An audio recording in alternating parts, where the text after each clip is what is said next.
Saudara pendengar, bersama dengan saya Oti Priambodo dalam program Jalan 66. Sebuah program di mana kita mempelajari Alkitab pasal demi pasal dan memahami isinya. Bersama Pak Yohanes, narasumber kita, hari ini kita akan mempelajari kitab 1 Samuel pasal yang ke-18 dengan tema Kecemburuan. Mari kita mendengarkan bersama dan kita belajar dari kisah dalam Alkitab. Puji Tuhan, masih diberi kesempatan kepada kita untuk belajar kebenaran firman Tuhan, secara khusus di program Jalan 66. Kita sudah sampai di 1 Samuel pasal 18, masih bersama saya, Pendeta Yohanes. Saudara, seperti yang telah kita amati saudara ya, Daud baru saja menang melawan raksasa Goliat, masih ingat ya? Dan akhirnya dia begitu populer, bahkan mungkin dikenal secara internasional ya. Karena pasti terdengar kemana-mana. Ini kan terkenal nih, pasukan Filistin ini kan pasukan yang kelasnya, kelas rankingnya ranking 1 begitu ya pada masa itu. Tetapi kok bisa Daud itu kok bisa mengalahkan Goliat. Dan kita tahu juga bagaimana kitab suci melihat bahwa Daud ini kan ada di lingkungan istana. Dan dia sekarang mulai bersahabat dengan Yonatan.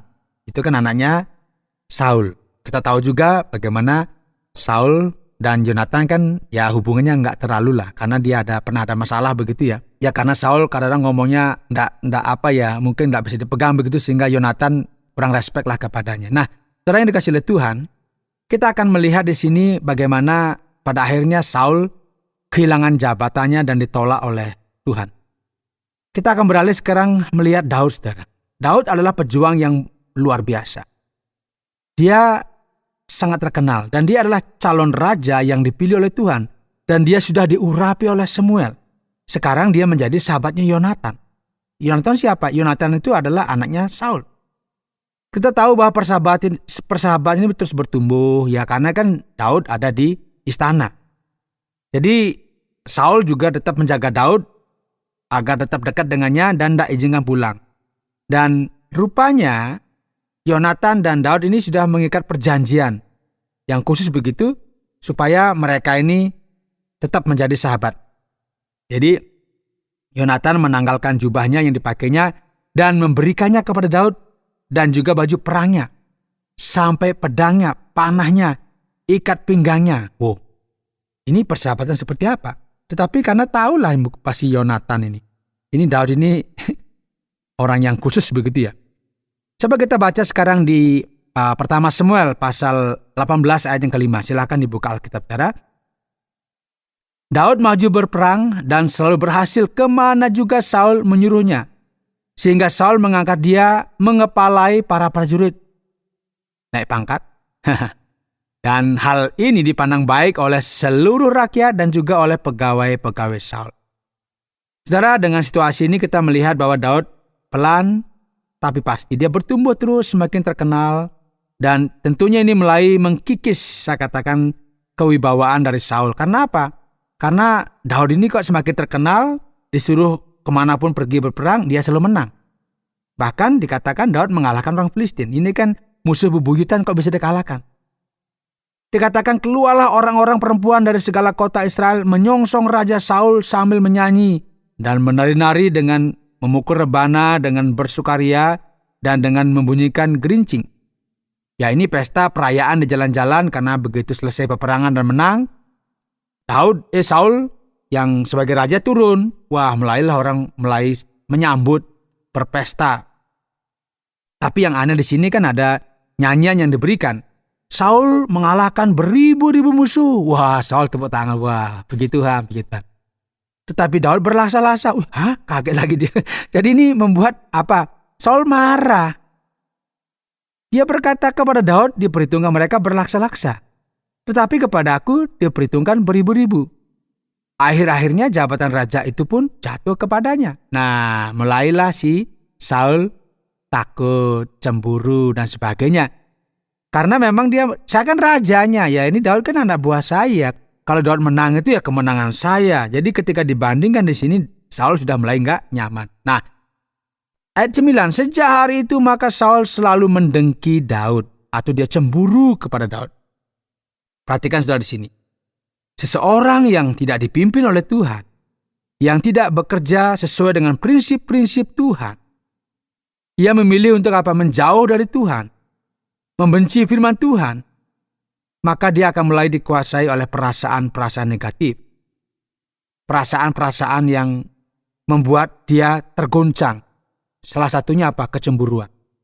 Nah, dalam konteks penderitaan, rasa tidak aman, dan kecemburuan, ini Alkitab dengan sangat jelas menyampaikan bahwa roh jahat yang dikirim oleh Tuhan kepada Saul dan dia kerasukan. Jadi dia sudah cemburu, dia sudah pikirannya sudah nggak jelas. Tuhan kirimkan roh jahat dan dia kerasukan seperti tidak sadar, kemungkinan dia kayak teriak-teriak dan sebagainya. Maka dipanggillah si Daud, dia disuruh main kecapi seperti biasa. Rupanya ini dia kan udah jengkel. Nah, tak suruh main kecapi begitu. Dia mulai ngambil tombak.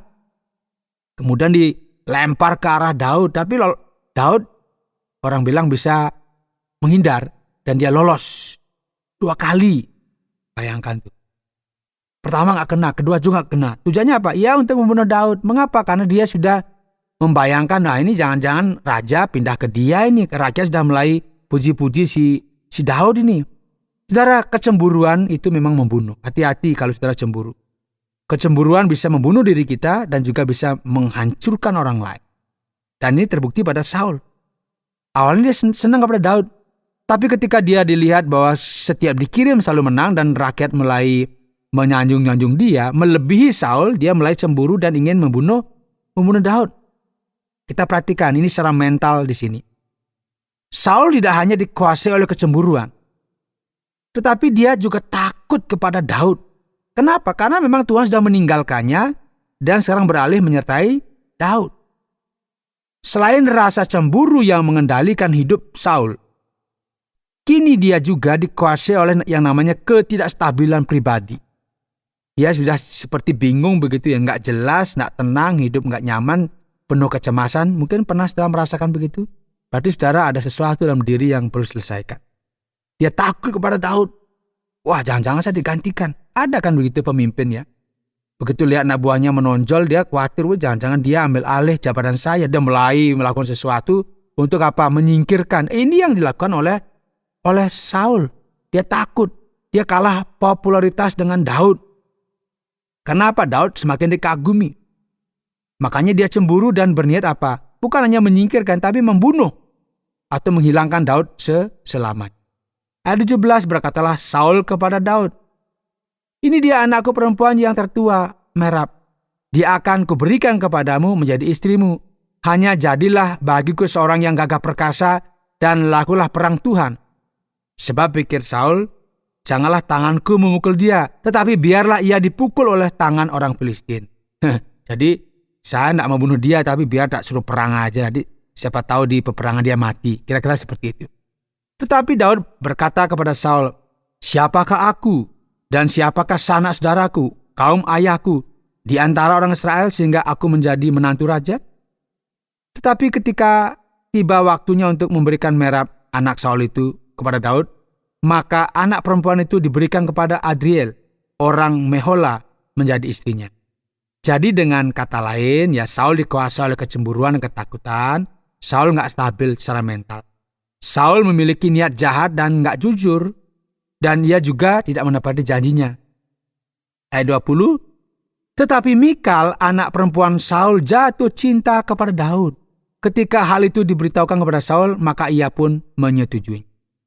Sebab pikir Saul, baiklah Mikal kuberikan kepadanya, biarlah ia menjadi jerat bagi Daud, dan biarlah tangan orang Filistin memukul dia. Lalu berkatalah Saul kepada Daud untuk kedua kalinya, pada hari ini engkau boleh menjadi menantu. Lagi Saul memberitakan kepada para pegawainya, katakanlah kepada Daud dengan diam-diam demikian, sesungguhnya raja suka kepadamu, dan para pegawainya mengasihi engkau. Maka sebab itu jadilah engkau menantu raja. Jadi diam-diam ini pura-pura nih. Kamu disukai loh oleh raja. Pegawai juga suka sama kamu. Ayo ikuti aja, kamu jadi menantu raja. Tapi dibalik semua apa? Dia ingin yang namanya tipu muslihat. Untuk menyingkirkan Daud. Akan dikirim ke medan perang. Dengan demikian kemungkinan terbesar dia akan terbunuh karena selalu berperang. Ini karena Saul mulai merasa nggak aman, mulai rasa nggak nyaman, dan timbul kecemburuan dalam dirinya. Dan ini yang dilakukan. Tetapi ingat, Daud juga sadar diri. Aku ini siapa? Saya ini orang miskin loh, saya nggak punya apa-apa, nggak dikenal. Tapi Saul memerintahkan agar dikatakan kepada Daud ya, Raja tidak minta harga lain untuk pengantin perempuan itu. Artinya ibarat kata nggak minta emas kawin. Dia hanya bilang, bawakanlah 100 kulup orang Filistin untuk membalas dendam kepada musuh-musuhnya. Nah, gagasan yang dimiliki Saul adalah bahwa Daud pada akhirnya akan dibunuh oleh orang Filistin. Jadi apa yang kita lihat di sini saudara? Seluruh rencana yang dilakukan oleh Saul ini semata-mata dimotivasi dia pingin agar Daud terbunuh. Makanya dikatakan kamu boleh jadi menantu tapi ini mas kawinnya nggak perlu yang lain. Ini loh saya minta begini-begini. Ya. Maka dikatakan maka sebelum waktu yang ditentukan berlalu Daud membawa orang-orang dan pergi. Lalu membunuh 200 orang Filistin dan membawa kulit katan mereka. Jadi mereka disunat. Dibawa ini loh saya persembahkan, ini loh mas kawinnya. Tapi kan Daud tetap menang. Maka Daud menikahi Mikal, putri Saul. Nah kita melihat bagaimana keseluruhan kisah dalam pertama Samuel ini saudara semakin rumit. Saul ingin membunuh Daud. Sedangkan Daud berteman dengan Yonatan. Dan sekarang ia menikahi putrinya. Ini kan semakin rumit saudara. Karena apa? Ini semacam lingkaran begitu. Ini kan menantu saya juga. Dan dia juga teman anak saya. Dia mulai bingung juga. Dia ingin membunuh juga si Daud. Karena Daud ini sudah dilihat sudah makin diberkati oleh Tuhan. Dan dia semakin dilulukan. Tetapi sebenarnya Saul lupa bahwa dia sudah menolak firman Tuhan. Dia menolak apa yang penting. Dia menolak apa yang suci. Karena itu maka sedang timbul perasaan-perasaan negatif dalam dirinya. Dan itu merusak dia. Dimulai dengan apa? Kecemburuan. Dan pada akhirnya sikap ini itu akan menghancurkan Saul. Dan juga akan membuat dia terpuruk di tengah-tengah kehidupan. Ingat saudara, kecemburuan itu akan membunuh kita. Anda sedang mendengarkan Jalan 66 dalam rangkaian pembahasan Kitab 1 Samuel pasal yang ke-18 dengan tema kecemburuan. Baiklah saudara, kita saat ini masuk dalam sesi tanya jawab dan hari ini topik kita adalah tentang kecemburuan dari kitab pertama Samuel pasal yang ke-18. Kecemburuan berdampak pada tindakan membunuh. Nah Pak Yones, apakah kecemburuan memiliki semua kekuatan ini? Begitu banyak kecemburuan di pasal yang ke-18 dalam 1 Samuel, dan kita menemukan persahabatan antara Yonatan dan Daud. Apa yang bisa kita katakan tentang persahabatan antara putra raja dan prajurit ini, Pak Yones? Pak Oti, ini memang menarik perhatian kita karena di awal bagian dari pasal 18 ini sudah disebutkan ya, penting bagi kita membaca dan memahami maknanya karena kebanyakan terjemahan Alkitab itu seperti tidak memadai untuk memberi penjelasan. Nah, misalnya dikatakan bahwa Saul mencintai Daud dan Yonatan mencintai Daud. Tetapi terjemahan yang tepat di sini adalah bahwa mereka menjalin ikatan persahabatan. Jadi jangan berpikir mencintai dalam pengertian yang negatif, bukan ya. Tetapi ini menjalin persahabatan. Ini mungkin mengungkapkan bahwa Yonatan ini memiliki sikap yang semakin jauh kepada ayahnya. Jadi dia sekarang lebih bersahabat dengan siapa? Dengan Daud. Nah, ketidaksetujuannya dengan ayahnya sendiri itu membantunya melihat Daud sebagai calon teman. Seseorang yang akan menjadi panutan baginya. Karena ayahnya bukanlah seorang panutan. Karena apa? Karena ia jauh dari Tuhan. Dan di saat yang sama, kita melihat dalam skenario psikologis ini di mana Yonatan menemukan panutan itu ada pada diri Daud. Menganggapnya sebagai sumber inspirasi. Jadi melihat Daud ini bisa menjadi sumber inspirasi. Tetapi ayahnya Saul tidak. Kita juga melihat saudara yang dikasih Tuhan, campur tangan Tuhan ketika Saul memilih untuk menolak Tuhan dan dia mulai kehilangan segalanya. Jadi apa yang paling disayangkan di sini, saudara? Dia sebenarnya suka atau mencintai anaknya. Dan sekarang, saudara, anaknya ini sekarang bersekutu dengan Daud yang dianggap sebagai musuhnya. Jadi dia menyayangi putranya. Tetapi di sisi lain putranya sekarang bersahabat karib dengan Daud. Dan Daud ini kan dianggap musuh sekarang oleh Saul. Ini gimana rumitnya, saudara? Ya, ini yang saya katakan sebagai skenario spiritual dan psikologis di sini. Dengan persahabatan yang akan kita lihat bertumbuh di dalam beberapa pasal berikutnya. Berikut, ada yang menarik perhatian saya di sini dalam kitab suci, terutama pada ayat yang ke-7 dan yang ke-8, adalah perayaan ini dengan para perempuan yang memainkan rebana dan menari. Seluruh kemewahan ini berbeda, bahkan terasa aneh bagi kita. Bagaimana penjelasan yang bisa kita dapatkan, Pak Yohanes? Pesta macam apa ini dan apakah itu hal yang biasa? Saudara, penting untuk menunjukkan di sini bahwa kita berada dalam budaya Ibrani ya di Perjanjian Lama ya. Budaya Ibrani memang itu selalu diwarnai dengan pesta, kemeriahan dan sebagainya. Dan kita tahu bahwa bangsa Israel memiliki banyak tarian.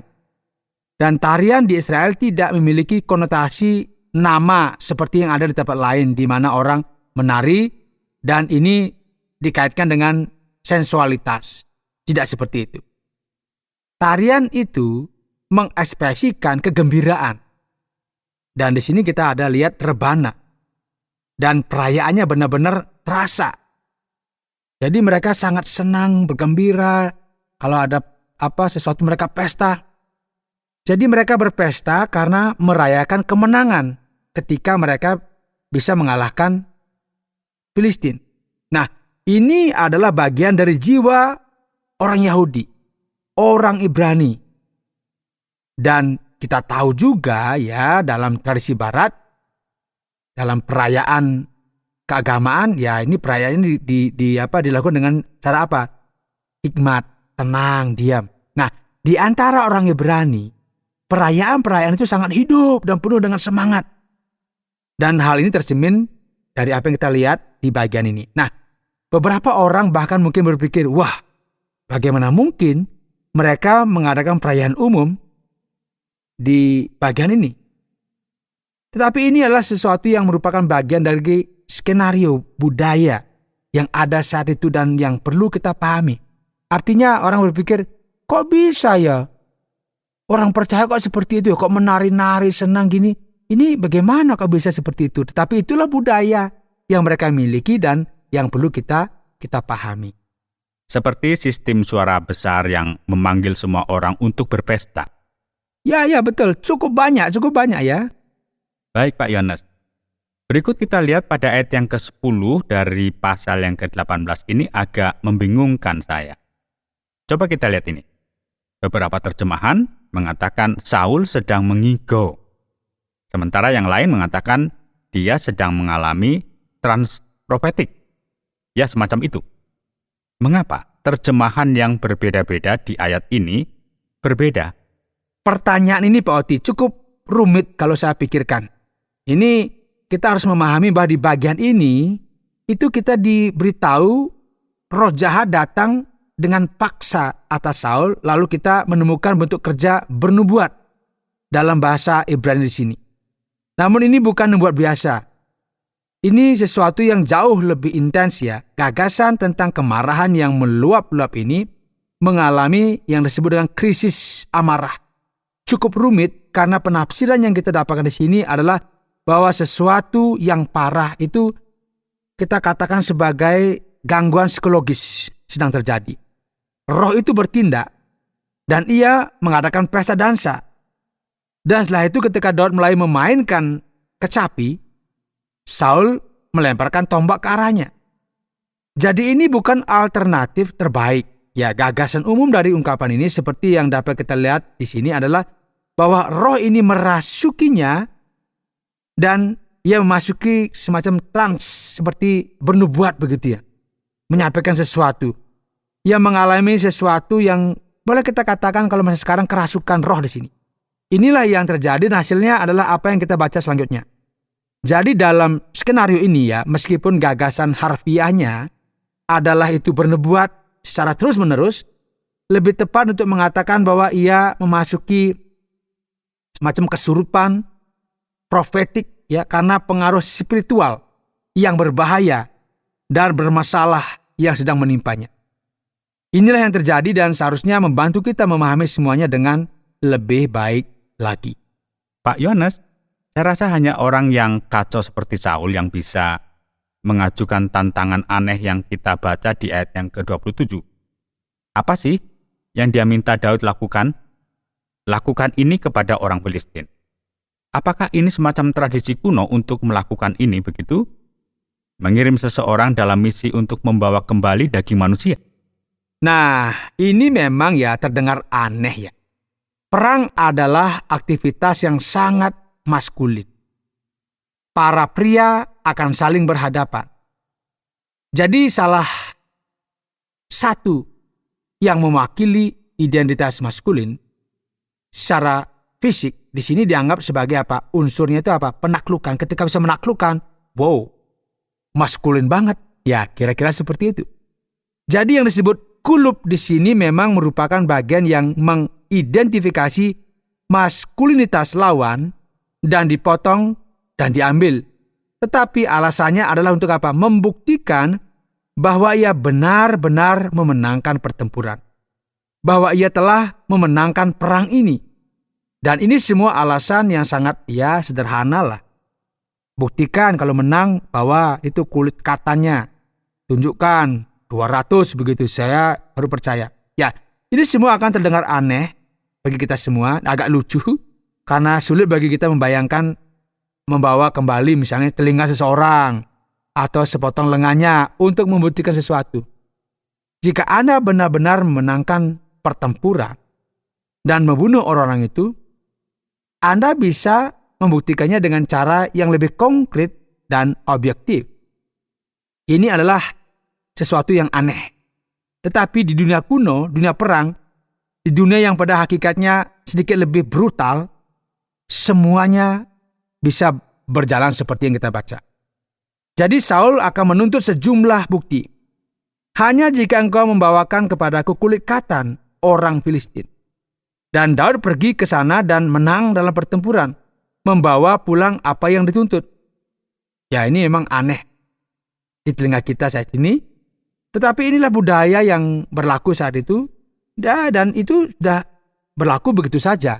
Jadi bagi kita aneh, tapi nggak aneh bagi budaya pada saat itu. Baik Pak Yohanes, terima kasih atas penjelasannya.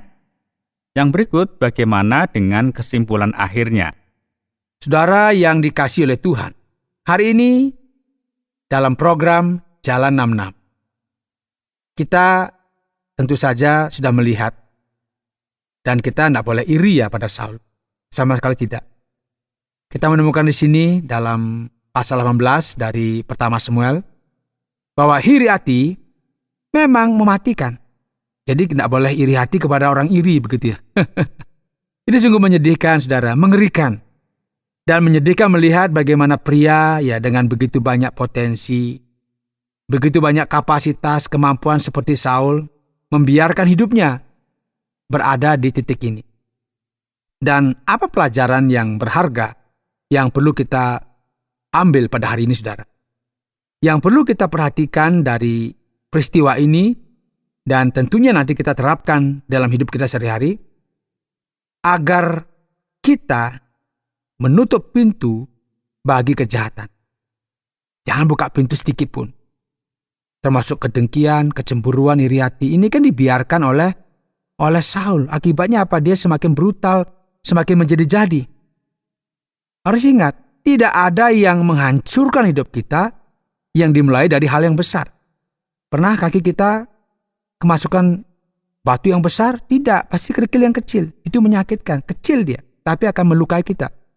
Ingat saudara, segala sesuatu itu dimulai dari hal kecil. Orang mulai korupsi itu bukan langsung miliaran, dia mulai dari yang kecil-kecil. Mulai markup dari hal yang kecil-kecil.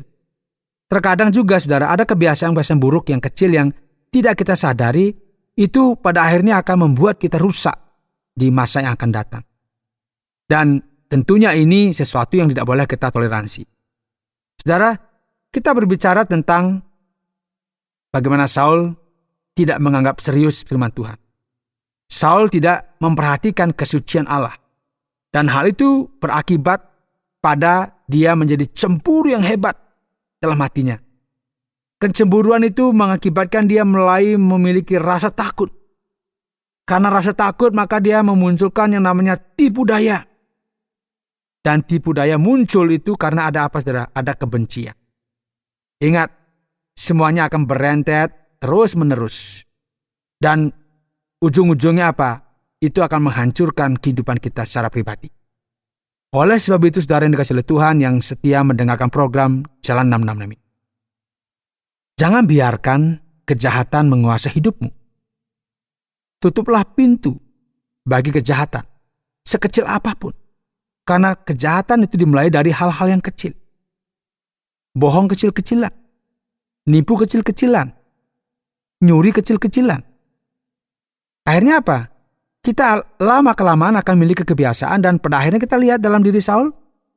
Dia buka pintu itu. Pintu gak suka, kedengkian dibuka. Akhirnya apa? Dia ingin membunuh. Dan berbagai akal busuk mulai muncul. Karena itu, jangan biarkan kejahatan menguasai hidup kita.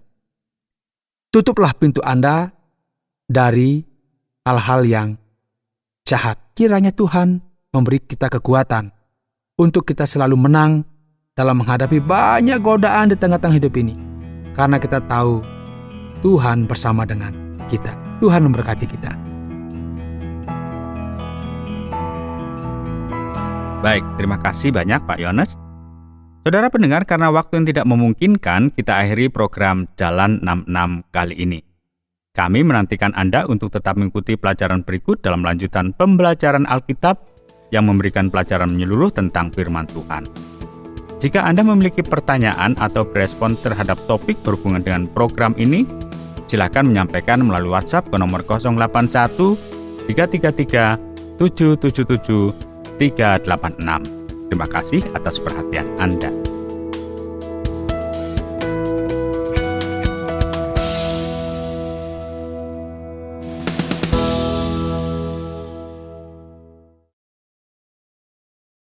Terima kasih Anda sudah mengikuti program kami. Jika Anda diberkati, jangan lupa like, komen, dan share supaya Anda tidak ketinggalan setiap program terbaru kami. Jangan lupa juga untuk subscribe channelnya dan nyalakan loncengnya. Jika Anda ingin mendukung pelayanan kami, bisa melalui rekening kami berikut ini atau menghubungi kami di sini.